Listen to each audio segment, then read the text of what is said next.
The neighborhood of Manzanares, outside the city of Buenos Aires in Argentina, looks poor. People cook with firewood. Some have no electricity, gas, or running water. Children play without shoes. More than 100 years ago, Argentina was one of the richest countries in the world. By the end of 2020, 42% of the population was poor. The percentage has risen from 35.5% a year earlier. The coronavirus health crisis and years of recession have affected people's lives. Here we live day to day.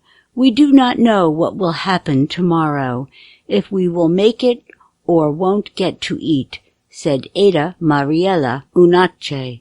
She is a 43-year-old who is unemployed and has 2 children. Poverty leads you to this. We no longer have the right to anything. We've lost everything, even dignity, added Unache.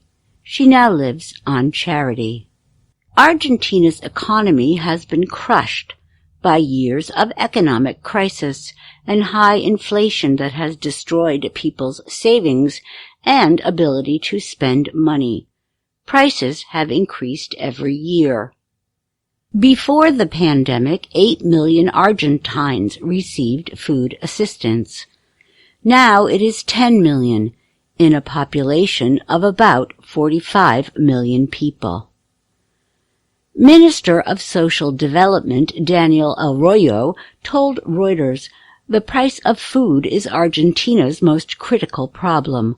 What we see is people doing informal jobs, working but then also going to soup kitchens to make ends meet." The government of President Alberto Fernandez wants to reduce poverty to help its position before the October elections. Many of the party's supporters live in the poor areas around Buenos Aires. The Ministry of Social Development had a budget of $2.6 billion in 2020 to lessen the economic effects of the coronavirus pandemic. In 2021, there could be additional measures, Arroyo said. He did not give details. Argentina has high levels of poverty assistance for a Latin American country, but much of the aid is made possible by government financial measures that increase inflation and poverty. Argentina's central bank estimates that the economy will grow at a rate of 6.7% this year, with inflation at 46%. The first year of the pandemic was very difficult. I was left without work, said Maria Nunez. She has 10 children. I always worked as a domestic worker, and it was all very sudden. My husband was also without work and all my children. It was very hard for everyone, she said.